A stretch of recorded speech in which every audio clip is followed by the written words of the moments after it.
നടൻ ഷൈൻ ടോം ചാക്കോയുടെ പിതാവിന്റെ മരണത്തിനിടയാക്കിയ വാഹനാപകടത്തിൽ ഡ്രൈവർക്കെതിരെ നരഹത്യ കുറ്റം പ്രകാരം കേസെടുത്തു.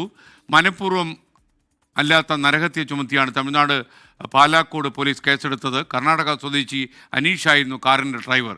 24 പ്രൈം ടൈം ബ്രേക്കിംഗുമായി സൂരജ് സജി തത്സമയം ചേരുകയാണ്. പ്രൈം ടൈമിൽ സൂരജ്, കൂടുതൽ വിശദാംശങ്ങൾ എന്തൊക്കെയാണ് നമുക്ക് ലഭിച്ചത്?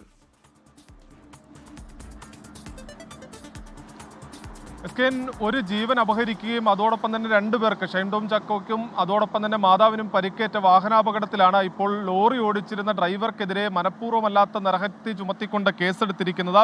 പാലാക്കോട് പോലീസാണ് 3 വകുപ്പുകൾ ചുമത്തി കേസെടുത്തത്. 281, 125, 106 BNC പ്രകാരമുള്ള 3 വകുപ്പുകൾ ചുമത്തിയിരിക്കുന്നു. ഇതിൽ അശ്രദ്ധമായി വാഹനം ഓടിക്കുക തുടങ്ങി മനഃപൂർവ്വമല്ലാത്ത നരഹത്യ ഉൾപ്പെടുന്നതാണ് ഈ 3 വകുപ്പുകൾ. നിലവിൽ ഡ്രൈവർ ഈ പോലീസിന്റെ കസ്റ്റഡിയിലാണുള്ളത്.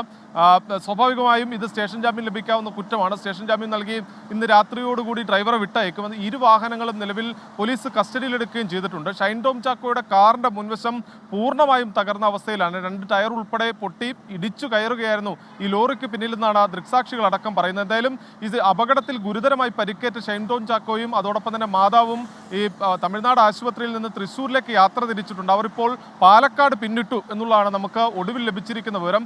അവരെ തൃശ്ശൂരിലെ സൺ ആശുപത്രിയിൽ എത്തിച്ച് പ്രാഥമിക ചികിത്സ നൽകും. അവിടെ എത്തി ഇവരുടെ രോഗാവസ്ഥ പരിശോധിച്ച ശേഷം എത്തരത്തിലുള്ള തുടർ ചികിത്സയാണ് വേണ്ടതെന്ന് നോക്കി വേണമെങ്കിൽ ഈ ആശുപത്രിയിൽ തന്നെ ചികിത്സിക്കും.